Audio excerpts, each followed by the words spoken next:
సేవకులకి ప్రత్యేకమైన వందనాలు. ఇంత గొప్ప సమయం మాకు ఇచ్చారు. మేమంత గనులం కాదు, పెద్ద వాక్యోపదేశకులం కాదు, అంత పెద్ద వాక్యం చెప్పేవాళ్ళం కూడా కాదు. మీరు ఎంతో పెద్ద పెద్ద వాక్యాలు వింటారు.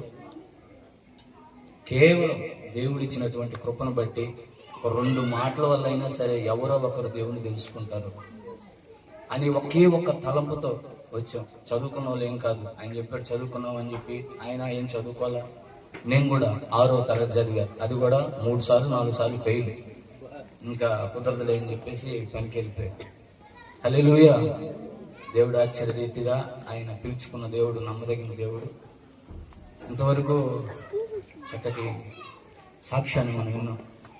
ఆయన చెప్పిన సాక్ష్యంలో నేను కూడా ఒక భాగస్తుని. అయ్యగారి కోసం నేను కళ్ళు ఎత్తుకోబోయేది. ఆయన వలలు కొడుతూ ఉంటే కళ్ళు బాటిల్ ఎత్తుకొని పోయి తాగుతారా అని పిలిచేది ప్రతిరోజు. హల్లెలూయా.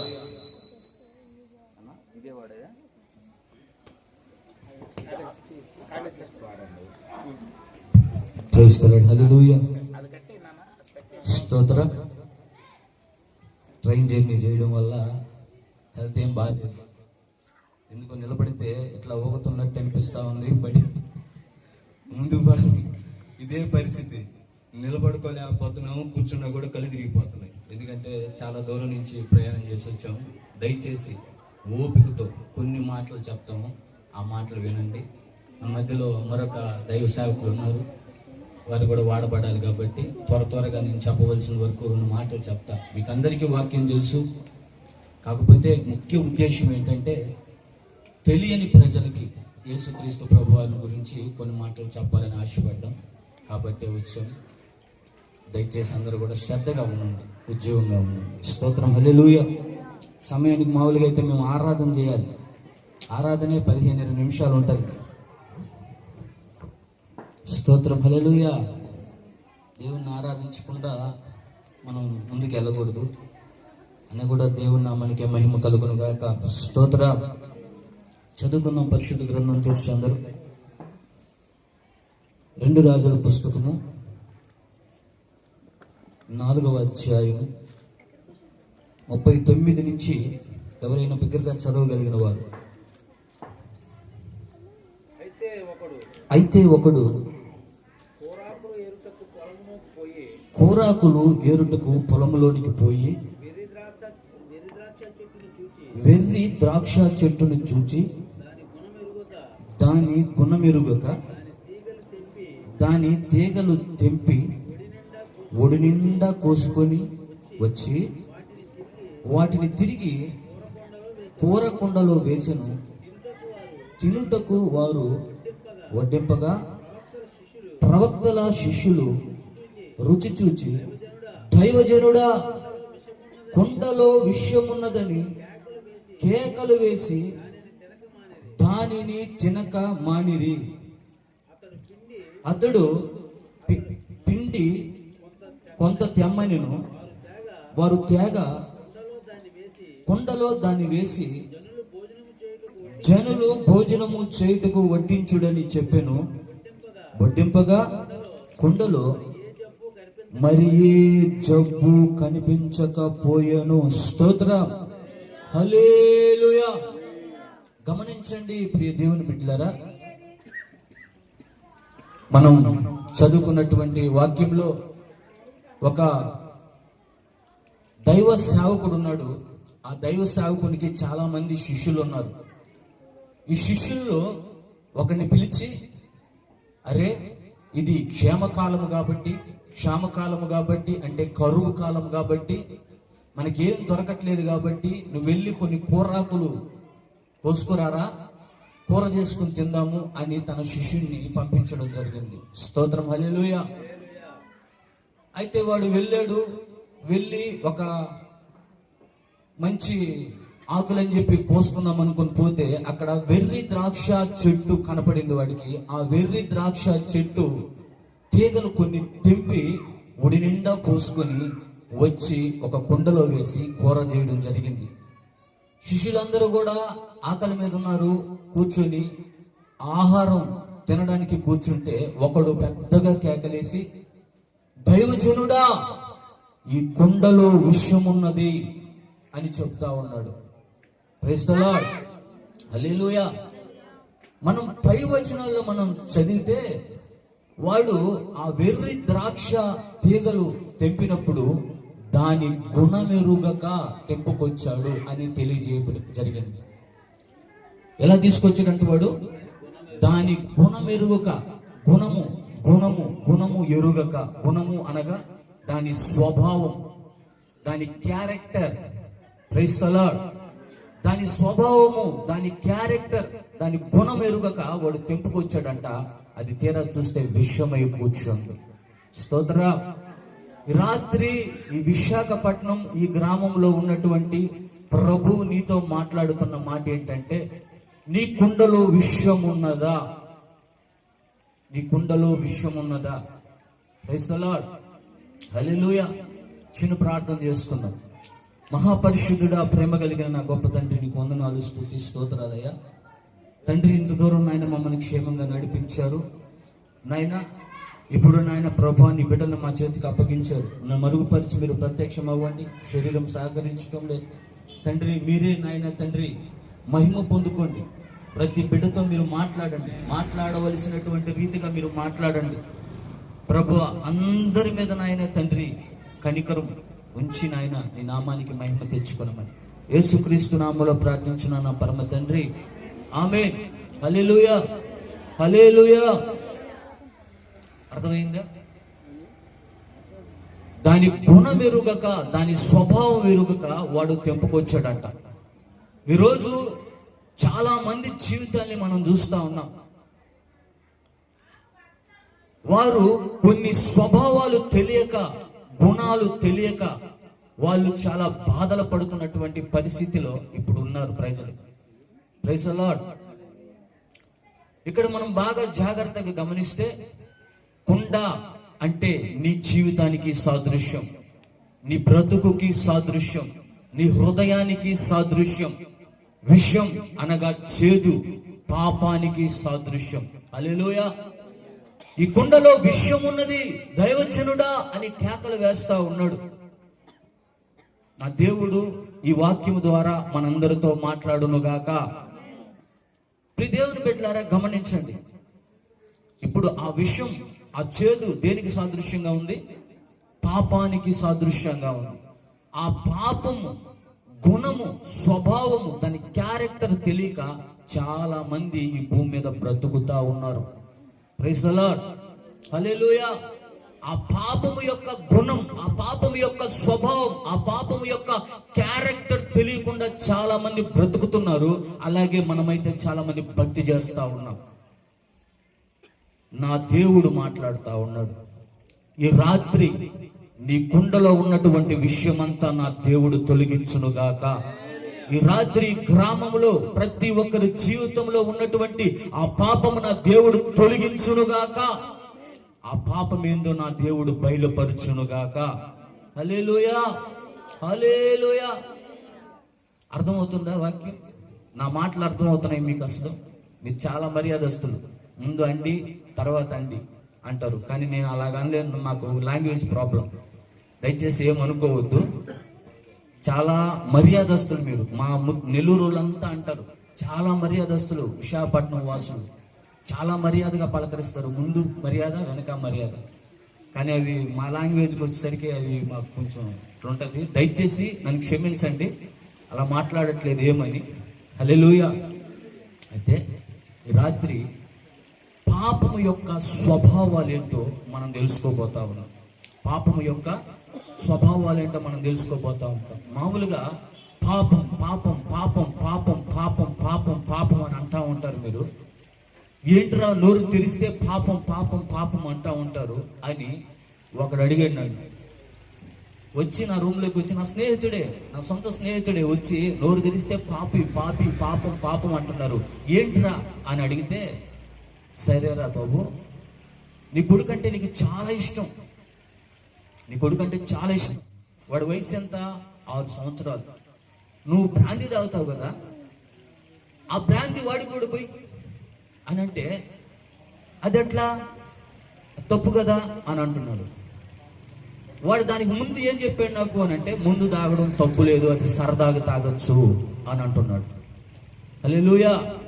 వాడు చెడ్డ కార్యాలు చేస్తూ ఉంటాడు. ఆ చెడ్డ కార్యాలకు పోయేటప్పుడు నీ బిడ్డను కూడా తీసుకొని పోరా అని అంటే, అది ఎట్లా, అది తప్పు అని అంటాడు. Praise the lord. హల్లెలూయా. వాడు చెడ్డ చిత్రాలు అవన్నీ చూస్తూ ఉంటాడు. అవన్నీ కూడా నీ కొడుకుకి చూపించరా అని అంటే, అదెట్లా, తప్పు కదా అని అంటాడు. వాడు ముందు నాతో ఏం వాదించాడంటే, ఇవన్నీ సరదాగా చేసేటివి, చిన్న చిన్న ఎంజాయ్మెంట్లు ఇవన్నీ అని వాడు చెప్పాడు. వాడికి తెలుసు, నా స్వభావం తెలుసు, దీంట్లో నేను పిహెచ్డి చేసేసా. ఇప్పుడు ఆయన చెప్పాడు కదా, పిహెచ్డి, డిగ్రీ కాదు పిహెచ్డి చేసేస్తున్నా. స్తోత్రం. అంటే ఎన్ని వ్యసనాలు ఉన్నాయో అన్ని వ్యసనాలు, ఎంత చెడుతనం ఉందో ఈ భూమి మీద అంతా. స్తోత్రం. ఆయన చెప్పింది యాజిటీజ్గా నా జీవితంలో కూడా అంతా నేను చేశాను. ఇంకా చెప్పాలంటే దారుణమైన పరిస్థితి.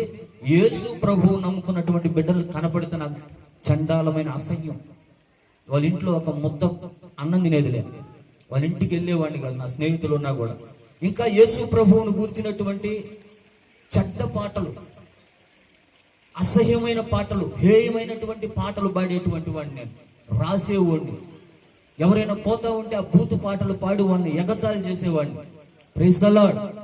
నా దేవుడు అంత చెడ్డ పాపినైనా సరే నా దేవుడు నన్ను ప్రేమించి ఈరోజు పరిశుద్ధపరిచి, ఆ నోటితో, చెడ్డ నోటితో ఆయన పాటలు పాడి ఆయన్ని ఇబ్బంది పెట్టినా సరే ఆయన ప్రేమమయుడు గనుక ఈరోజు పరిశుద్ధపరిచి మీ ఎదుట నా దేవుడు నిలబెట్టాడు. చప్పట్లు కొట్టి ప్రభు నామమున మహిమపరచు. Praise the lord. హల్లెలూయా. ఆయన గొప్ప దేవుడు. ఆయన ఈరోజు చాలా మంది పాపం అంటే ఏంటో తెలియటం లే, ఆ పాపం యొక్క స్వభావం ఏంటో తెలియటం లే. అదేముందులే అని అనుకుంటున్నారు. దేవుని బిడ్డలు అలాగే ఉన్నారు, బయట తెలియనటువంటి ప్రజలు కూడా అలాగే ఉన్నారు. ఈరోజు కుండ అనబడుతున్నటువంటి నీ జీవితంలో, ఆ విషయం అనబడుతున్నటువంటి, చేదు అనబడుతున్నటువంటి నీ పాపంను నా దేవుడు ఎత్తి చూపించబోతా ఉన్నాడు. ఆ పాపం యొక్క స్వభావాలు ఏంటో కొన్ని విషయాలు నేను చెప్పి ముందుకెళ్ళిపోతా. స్తోత్ర. ఈ పాపం యొక్క స్వభావం మనం ఎట్లా కనిపెట్టాలి, ఈ పాపము మనలో ఉంది అనే దాన్ని ఎలా కనిపెట్టాలి అనే విషయాలే మీకు చెప్పబోతున్నాయి. మీకు తెలియదు ఏం కాదు, కాకపోతే ఖచ్చితంగా ఏదో ఒక బిడ్డ తెలుసుకోవాలి, మారు మనసు పొందాలి, ఆయన రక్షణలోకి రావాలి అనే ఒకే ఒక ఉద్దేశంతో మాట్లాడుతాను. స్తోత్ర. Praise the Lord. ఉద్యోగం ఉండాలి, రెండు చేతుల పైకి చెప్పండి హల్లెలూయా, హల్లెలూయా. పాపము యొక్క స్వభావాలు, నీ కుండలో విషయం ఉందా అనేది రాత్రి తెలియబోతాం. మొట్టమొదటిగా ఆ పాపము యొక్క స్వభావం ఏంటంటే,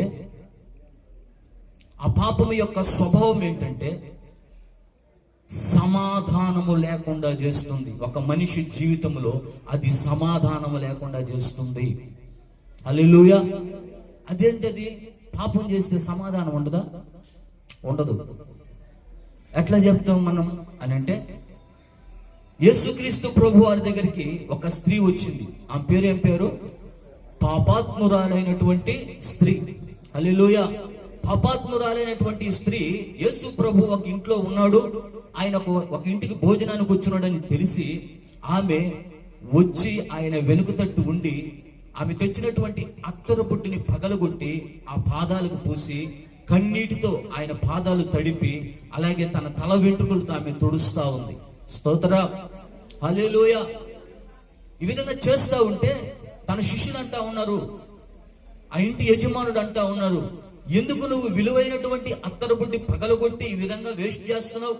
యేసు ప్రభు వారి యొక్క పాదాల మీద పోసి తుడుస్తున్నావు, అది అమ్మి బేదలకి ఇవ్వచ్చు కదా అని వాళ్ళు చెప్తా ఉన్నప్పుడు వాళ్ళ నోళ్ళు మూసి నా దేవుడు ఒక మాట అంటున్నాడు. స్తోత్రం. హల్లెలూయా.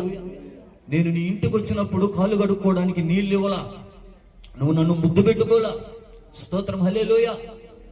ఈమె అది చేస్తా ఉంది అని ఆయన చెప్పి ఒక మాట అంటున్నాడు, అమ్మా నీ పాపములు క్షమించబడి ఉన్నవి, నువ్వు సమాధానము గలదానవై పోము అంటున్నాడు. చప్పట్లు కొట్టి ఇప్పుడు ప్రభు నామమున మహిమపరుద్దాం.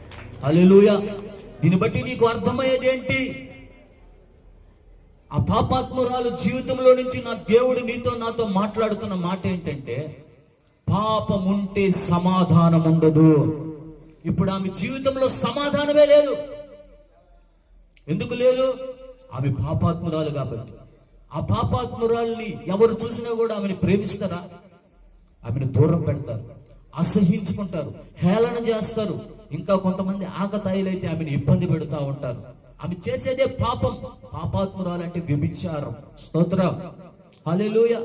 యేసుక్రీస్తు ప్రభువారు ఆ ఇంట్లో ఉన్నాడని ఆమె ఎంత విరిగిపోయినటువంటి మనసుతో, దీన మనసుతో ఆమె కృంగిపోయి, ఈయనైతేనే నా పాపములు క్షమించగలిగిన దేవుడు అని అర్థం చేసుకుని ఆమె వచ్చింది. ఇప్పుడు దాకా ఆమె జీవితంలో సమాధానం లేదు, సమాధానం లేదు. పాపం చేస్తుంది, డబ్బులు సంపాదిస్తా ఉంది, లగ్జరీ లైఫ్ అనుభవిస్తుంది. అత్తరు బుడ్డి, అక్కడ అత్తరు బుడ్డి విలువ చాలా విలువైన అత్తరు బుడ్డి. హల్లెలూయా, చాలా విలువ ఆ దినాల్లో ఆ అత్తరు. అలాంటిది మంచి డబ్బున్నటువంటి స్త్రీ, కానీ పాపం చేస్తా ఉంది. ఆ పాపం వల్ల ఆమెకి ఏమి లేదు, చెప్పాలి మీ నోటితో, సమాధానం లేదు. దీన్ని బట్టి నా దేవుడు ఈ రాత్రి మీతో మాట్లాడుతున్న మాట ఏంటంటే, మీ జీవితాల్లో కూడా పాపం ఉంటే, నీ కుండలో, నీ మనస్సులో, నీ ఇంటిలో, నీ జీవితంలో పాపం ఉంటే సమాధానం ఉండదు. హల్లెలూయా, హల్లెలూయా. పాపం యొక్క స్వభావాలు దేవుడు బయలుపరుస్తా ఉన్నాడు. సమాధానం లేదు నా ఇంట్లో, సమాధానం లేదని నువ్వు బాధపడుతా ఉన్నావు. నా అత్తతో నాకు సమాధానం లేదని నువ్వు అంటున్నావు. నా కోడలతో నాకు సమాధానం లేదని అంటా ఉన్నావు. నా బిడ్డలతో సమాధానం లేదంటున్నావు. నా భర్తతో సమాధానం లేదని అంటా ఉన్నావు. నీ భార్యతో సమాధానం లేదంటా ఉన్నావు. నీ ఇంటి పొరుగు వారితో నీకు సమాధానం లేదంటా ఉన్నావు. ఎక్కడికి వెళ్ళినా నీకు అసమాధానమే. అసమాధానంలో కురింగిపోయి ఏడుస్తా ఉన్నావు నువ్వు. కారణం పాపం. హల్లెలూయా. అది ఏ పాపమో అది నీ మనసుకు మాత్రమే తెలుసు. నా దేవుడు మాట్లాడుతున్నాడు. ఆ పాపమును నువ్వు తొలగించుకోగలిగితే నా దేవుడు నీకు సమాధానం ఇచ్చే దేవుడుగా ఉన్నాడు. Praise the Lord. ఇంతవరకు అసమాధానముతో ఏదేను తోటలో మనం చూస్తే, ఆ ఆదాము జీవితాన్ని మనం గమనిస్తే సమాధానకరమైనటువంటి వాతావరణం, ఎక్కడ అసమాధానం లేదు. ఎప్పుడైతే దేవుడు ఇచ్చినటువంటి ఆజ్ఞను అతిక్రమించాడో, ప్రైజ్ ది లార్డ్, అసమాధానం మధ్యలో గోడ ఏర్పడిపోయింది. పాపములో పడిపోయాడు. ఈరోజు నిన్ను ఏలుబడి చేస్తున్న పాపం ఏంటో, ఆ వ్యభిచార స్త్రీ వలె ఒకవేళ అలాంటి బలహీనతలోనే నీ జీవితాన్ని నువ్వు కొనసాగిస్తున్నావా? అయినా నా దేవుడు ప్రేమ కలిగినటువంటి దేవుడు.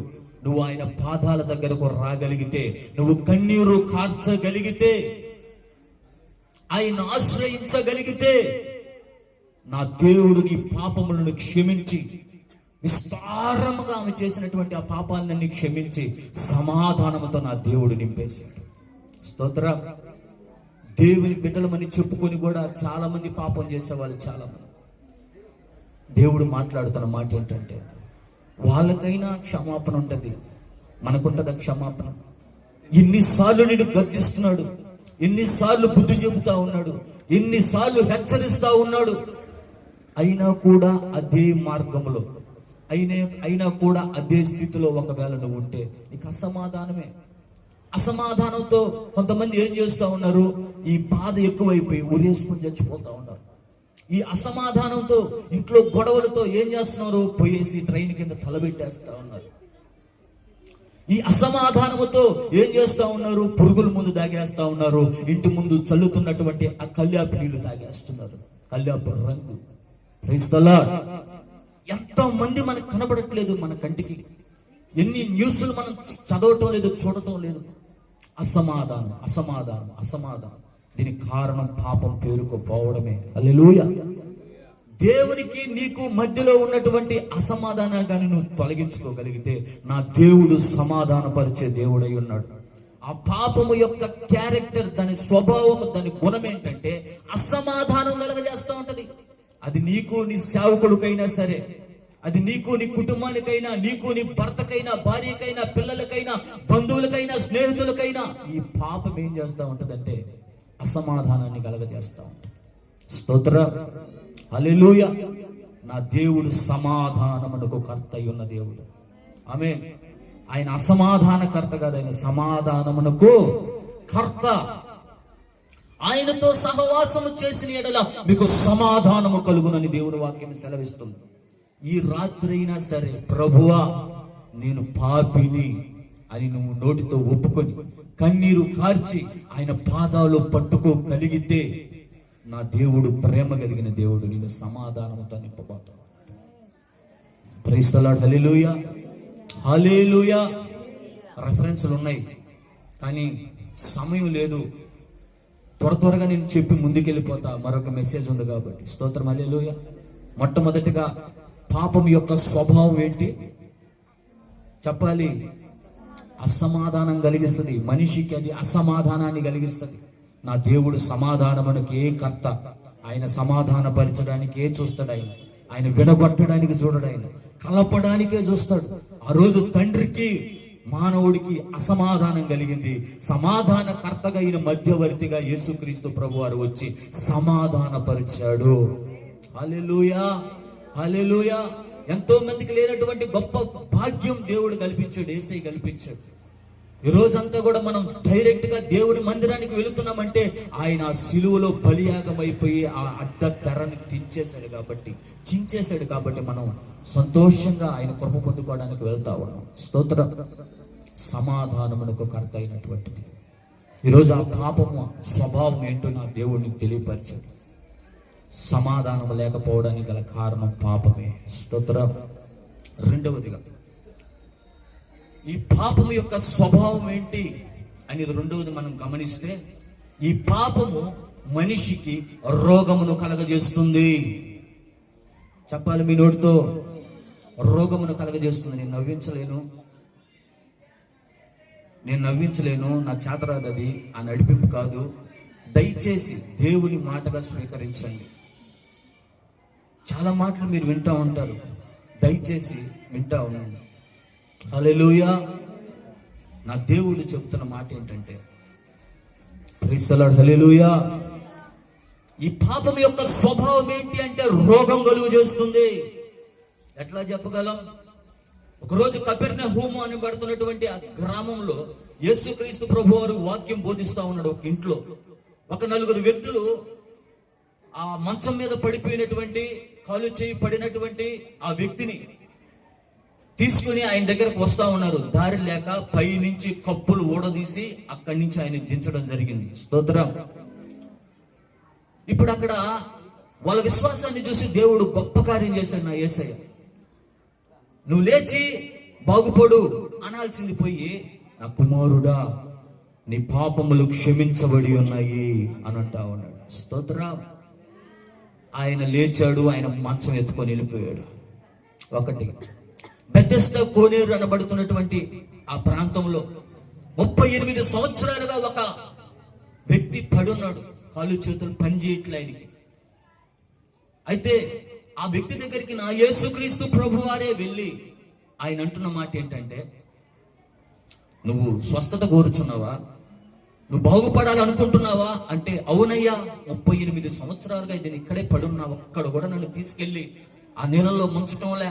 అక్కడ దేవదూత వస్తుంది, ఎవరైతే పడతారో వాళ్ళు బాగైపోతున్నారు. ఒకవేళ నేను దూక్కుంటా వెళుతూ ఉంటే ఆ లోపల ఒకడు పడి వాడు బాగైపోయి వెళ్ళిపోతా ఉన్నాడు, నాకు ఛాన్స్ ఉండటం లేదు అని అన్నాడు. అయితే నువ్వు లేచి నీ పరిపెత్తుకొని వెళ్ళు అన్నాడు. స్తోత్ర. ఈ సమయంలో వాడు వెళుతున్న ఆ సమయంలో కొంతమంది ఆ యూదులు వాడిని పట్టుకొని, రే నువ్వు అక్కడ పడున్నాడు కదా, ఇప్పుడేంటిరా నువ్వు బాగా కాళ్ళు చేతులతో బాగా నడుస్తా ఉన్నావు, ఏంట్రా ఏం జరిగిందిరా అని అంటే, అయ్యా నాకు తెలియదు, ఒక ఆయన వచ్చి నువ్వు బాగుపడాలనుకుంటున్నావా అని అంటే, బాగుపడాలనుకుంటున్నానయ్యా అని అంటే, నువ్వు లేచి నీ పరుపెత్తుకొని వెళ్ళు అని ఆయన చెప్పగానే నాకు కాళ్ళు చేతులు బాగా వచ్చేసాయ్యా, నేను ఈ విధంగా స్వస్థతను అందుకున్నానయ్యా అని ఆయన చెప్పడం జరిగింది. ఈ సమయంలో యేసుక్రీస్తు ప్రభువారు మరలా అతనికి కనపడ్డాడు. ఆయన అంటున్న మాట ఏంటంటే, నా కుమారుడా, హల్లెలూయా, మరి ఎన్నటికీ నువ్వు కీడు చేయొద్దు, హల్లెలూయా, మరి ఎన్నటికీ నువ్వు పాపము చేయొద్దు. ఇంకా మీదట నీకు ఈ పని, నీకు ఈ వ్యవస్థ, ఈ అవస్థ రాకుండా ఉండాలి అని అంటే, మరి అన్నటికి నువ్వు పాపం చేయొద్దు అని అంటున్నాడు. అంటే అతను పాపిగా ఉన్నాడు. స్తోత్ర. ఈ రెండు వాక్యాలకు ఆధారంగా మనకు అర్థమవుతున్నది ఏంటంటే, పాపము ఒక మనిషికి రోగాన్ని తీసుకొచ్చి పెడతా ఉంది. హల్లెలూయా, హల్లెలూయా.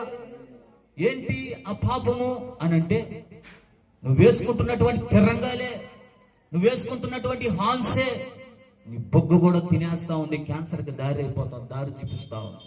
హల్లెలూయా. నీ లివర్ పాడైపోతా ఉంది. నీ ఇంట్లో పరిస్థితి దారుణంగా మారిపోతుంది. నీ పిల్లలకి కన్నీరు మిగిల్చబోతా ఉన్నావు. నీ బిడ్డకి, నీ భార్యకి, నీ తల్లికి వేదన కలిగిస్తా ఉన్నావు. ఇదే పాపం. హల్లెలూయా. రోగం, హెచ్ఐవి, ఇలాంటివన్నీ ఎలా వస్తున్నాయి? ఆ పాపము చేయడం వలనే వస్తున్నాయి. హల్లెలూయా, హల్లెలూయా. ఈ పాపము యొక్క స్వభావం ఏంటంటే రోగం తీసుకొచ్చి పెట్టడమే. ఒకవేళ ఈ స్వభావం నీలో ఉంటే, నా దేవుడు చెబుతున్న మాట ఏంటంటే, నిశ్చయముగా ఈ రాత్రి నేను నిన్ను స్వస్థపరచబోతా ఉన్నా. ఈ పాపములో నుంచి నువ్వు బయటకు రాగలిగితే. హల్లెలూయా. 18 సంవత్సరాలు నడువంగిపోయింది ఒక స్త్రీకి. ఆమె ఎవరో కదా, దేవుని బిడ్డే, మళ్ళీ అబ్రహాము కుమార్తె అని రాయబడింది. 18 సంవత్సరాలు నడువు వంగిపోయినా కూడా ఆమెకు బాగవలా. నా యేసయ్య వచ్చి ఆమె మీద చెయ్యేశాడు. ఆమె లేచి చక్కగా నిలబడింది. స్తోత్రం. ప్రతి రోగం వెనక ఒక పాపం దాగుంది. రోజు రోగంతో నువ్వు బాధపడుతున్నావు, జబ్బు పడిపోయి ఉన్నావు, ఎన్నో హాస్పిటల్ తిరుగుతా ఉన్నావు, వేదన పడుతూ ఉన్నావు, కన్నీరు గారుస్తా ఉన్నావు. ఉన్నదంతా కూడా అయిపోయింది. నీ దగ్గర డబ్బు దిక్కు లేదు, నీకు ఇంకా ఎక్కడికి వెళ్ళినా దిక్కు లేదు. అయితే నా దేవుడు నిన్ను పిలుస్తా ఉన్నాడు, రా నా దగ్గరికి, నేను నిన్ను స్వస్థపరుస్తాను. స్వస్థపరుచు యెహోవా రాఫాను నేనే అంటున్నటువంటి గొప్ప దేవుడు. నిశ్చయముగా నిన్ను స్వస్థపరిచెదను అని వాగ్దానం చేసిన దేవుడు. ఆయన పొందిన గాయముల ద్వారా మనకి స్వస్థత కలుగుతున్నది. స్తోత్రం. హల్లెలూయా. ఈ రోజు ఆయన దగ్గరికి మేము వచ్చింది కూడా దేనివల్ల అంటే రోగం వల్లే. హల్లెలూయా. ఈ రోగం, పాపం పేరుకొనిపోయి అది రోగంగా మారిపోయి యేసు ప్రభు వారి దగ్గరకు రావాల్సి వచ్చింది మేము. లేకపోతే మాకు పిచ్చి పెట్టి రాలా. స్తోత్రం. ఆయన అద్భుత కార్యం చేశాడు, మా రోగాలు తొలగించాడు. కాబట్టి మేము ఈ రోజు మీ ముందర సాక్షులుగా నిలబడగలుగున్నాం. స్తోత్రం. హల్లెలూయా, హల్లెలూయా, హల్లెలూయా. పాపం యొక్క స్వభావం చెప్తా ఉన్నాడు దేవుడు. మొట్టమొదటిగా పాపం యొక్క స్వభావం ఏంటి? అసమాధానం. సమాధానం లేకుండా చేసేసి అసమాధానం చేస్తూ ఉంటుంది మీకు, మీ గుడారాల్లో, మీ కుటుంబాల్లో. 2, రోగం కలగజేస్తుంది పాపం. హల్లెలూయా, హల్లెలూయా. 3వదిగా ఆ పాపం ఏం చేస్తుందయ్యా ఒక మనిషి జీవితంలో అంటే శాపాన్ని తీసుకొచ్చి పెడతా ఉంది. హల్లెలూయా, హల్లెలూయా. అబ్రహాం చేసినటువంటి భక్తి వల్ల, ఆ లోపం వల్ల తనకు పుట్టబోయేటువంటి ఆ బిడ్డలు, తన బిడ్డలందరూ కూడా ఆ బానిస బ్రతుకు అనుభవించాల్సి వచ్చింది 430 సంవత్సరాలు. ఆకాను చేసినటువంటి ఒక చిన్న తప్పు వల్ల ఆకాన్ని, అలాగే తన కుమారుని రాళ్లతో కొట్టి చంపేయాల్సి వచ్చింది. దావీదు చేసినటువంటి చిన్న తప్పు వల్ల, ఆ పాపం వల్ల తన కుటుంబంలోనే యుద్ధం స్టార్ట్ అయిపోయింది. శాపం, శాపం, శాపం. హల్లెలూయా. నాబోతు అనబడుతున్నటువంటి ఒక వ్యక్తి ఉన్నాడు. అతను పొలం మీద అతను చేసుకుంటా ఉంటే ఆహాబు చేసినటువంటి ఆ పాపం వలన తన కుమారులకి శాపం అయ్యి, అదే నాబోతు పొలంలో నా దేవుడు తీర్పు తీర్చాడు. శాపంగా మారిపోయింది. నోవాహు చేసినటువంటి ఆ లోపం వలన, ఆ పాపం వలన, ఆ భక్తి వలన ఆశీర్వదించబడాల్సినటువంటి 3 కుమారుల్లో ఒక కుమారుడు శపించబడ్డాడు. స్తోత్రం. హల్లెలూయా, హల్లెలూయా. కాబట్టి ఈ పాపం యొక్క స్వభావం ఏంటంటే శాపం తీసుకొచ్చి పెడతా ఉంది. ఇప్పుడు ఆ బిడ్డ ఒక సాక్ష్యం చెప్పాడు మన ముందర.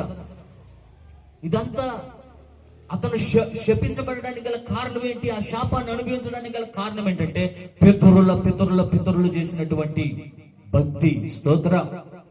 దేన్ని పూజించాలో, దేన్ని ఆరాధించాలో తెలియక, హల్లెలూయా, వాళ్ళు చేసినటువంటి ఆ దోషం వలన అది శాపమై కూర్చొని తన బిడ్డలందరినీ కూడా ఈ విధమైనటువంటి స్థితిలో తీసుకొస్తాం.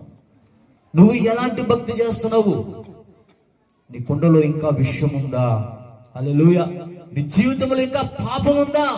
ఆ పాపం యొక్క స్వభావాలు నా దేవుడు చూపిస్తా ఉన్నాడు నీకు. శాపం, శాపం.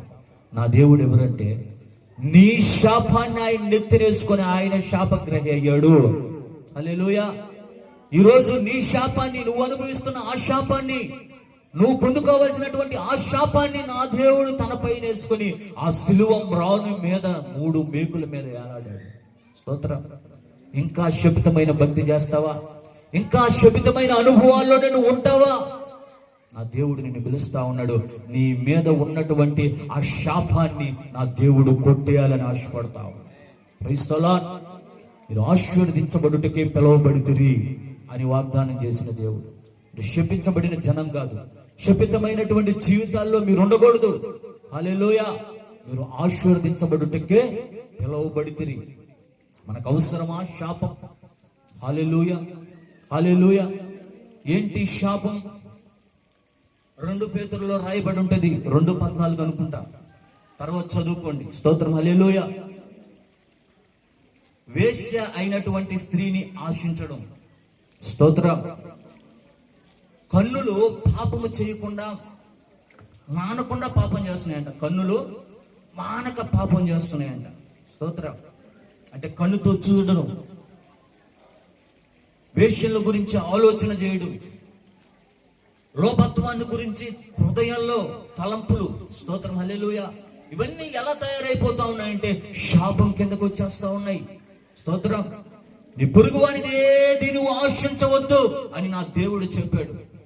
ఈరోజు శాపం ఎందుకు వస్తుంది మనకంటే పొరుగువానిది ఆశించడం వల్లనే. వాడి సంపాదనో, వాడి భార్యను, వాడి పొలమును, లేకపోతే వాడికి ఉన్నదో ఏదైనా సరే పొరుగువానిది నువ్వు ఆశిస్తే అది శాపమే. స్తోత్రం. మనకొద్దు శాపం వద్దు. మనం ఆశీర్వదించబడడానికి పిలువబడిన వారు. ఈ వాక్యము ద్వారా, ఈ శబ్ద యంత్రాంగం ద్వారా నా దేవుడు నీతో కూడా మాట్లాడుతూ ఉన్నాడు. ఇంకా నువ్వు శపితమైనటువంటి జీవితాన్ని అనుభవిస్తున్నావా? నువ్వు చేసింది నీకు ఇంకా అచ్చుబాటు కావటం లేదు. ఎంత సంపాదించినా కూడా సిల్లి చంచులో పడినట్లుగా అయిపోతుంది. ఏంట్రా బాబు ఈ పరిస్థితి అని ఒకవేళ నువ్వు బాధపడుతున్నావా? నా దేవుడు నీతోనే మాట్లాడుతూ ఉన్నాడు. నీ శాపాన్ని నేను కొట్టివేయబోతా ఉన్నాను. Praise the lord. హల్లెలూయా. చాలా మంది జీవితాన్ని మనం చూస్తా ఉన్నాం. ఎంతో ప్రయాసపడుతున్నారు. ఉదయం అనంగా లేస్తా ఉన్నారు, చాలా పొద్దుపోయేంత వరకు వస్తున్నారు, కష్టపడుతున్నారు, సంపాదిస్తున్నారు. ఆ సంపాదించిందంతా కూడా పోగొట్టుకుంటా ఉన్నారు. కష్టపడి ఏదేదో వ్యాపారాలు చేస్తా ఉన్నాడు, ఏది అచ్చి రావటం లే. కష్టపడి ఏదేదో చేస్తున్నాడు, వాడు ఏమి సంపాదించుకొని తీసుకురావట్లే. అంతా వ్యర్థమైపోతా ఉంది. కారణం శాపం. హల్లెలూయా. ఆ శాపాన్ని నా దేవుడి రాత్రి కొట్టేస్తానని చెప్తా ఉన్నాడు. హల్లెలూయా. అయితే ఆ పాపం యొక్క స్వభావాన్ని నీకు బయలుపరుస్తున్నాడు. పాపం పాపం పాపం అని మనం అంటున్నాం, బయట వాళ్ళు అంటున్నారు. అసలు ఈ పాపం మన జీవితంలో ఉంటే ఏం జరుగుతుంది? ఆ పాపం యొక్క స్వభావం ఏంటి అనేది దేవుడు మనకు తెలియపరుస్తున్నాడు. ఒక జ్వరం వచ్చిందా, ఆ జ్వరం యొక్క స్వభావం ఏంటి అనేది మనకు తెలుస్తుంది. అది డెంగ్యూ ఫీవరా, హల్లెలూయా, మలేరియానా, లేకపోతే డయేరియానా? రకరకాలు వచ్చేసాయి. పేరుకేమో చెప్పండి మీ నోటితో, పేరుకేమో జ్వరం. అది ఏ జ్వరం? హల్లెలూయా. రకాలు చాలా ఉన్నాయి. దాని స్వభావం తెలుసుకోవాలి మనం. పాపం అని అంటున్నాం కానీ ఆ పాపం యొక్క స్వభావం తెలియకే భక్తి చేస్తా ఉన్నాం. ఉంది. Praise the lord. Hallelujah, hallelujah. మనకు అవసరమా ఈ పాపం? అవసరమా? మరొక మాట, ఈ పాపం ఒక మనిషి జీవితంలో ఉంటే ఏం చేస్తుందంటే అవమానాన్ని కలగజేస్తా ఉంది. స్తోత్రం. అవమానాన్ని కలగజేస్తా ఉంది. యెరూషలేములో ఉండాల్సినటువంటి ఆ వ్యక్తి ఎరుకో వైపు వెళ్తా ఉన్నాడు. దొంగల చేతికి చిక్కబడ్డాడు. ఆ దొంగలు పట్టుకొని వాడిని కొట్టి వాడి బట్టలు తీసేశారు ముందు. స్తోత్రం. బట్టలుంటే ఎవరికైనా సరే ఘనత, బట్టలు లేకపోతే అవమానం. స్తోత్రం. హల్లెలూయా. అవమానం. బట్టలు లేకపోతే ఎవరికైనా అవమానమే కదా, సిగ్గే కదా. స్తోత్రం.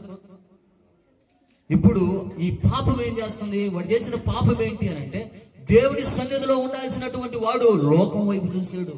ఎరుకు అనగా లోకం, పాపం. స్తోత్రం. ఈ లోకం అనగా ఏంటి? నేత్రాశ, శరీరాశ, జీవపు డంబం. ఇవి ఆకర్షించేవాడిని. వాడు దిగి వెళ్ళాడు.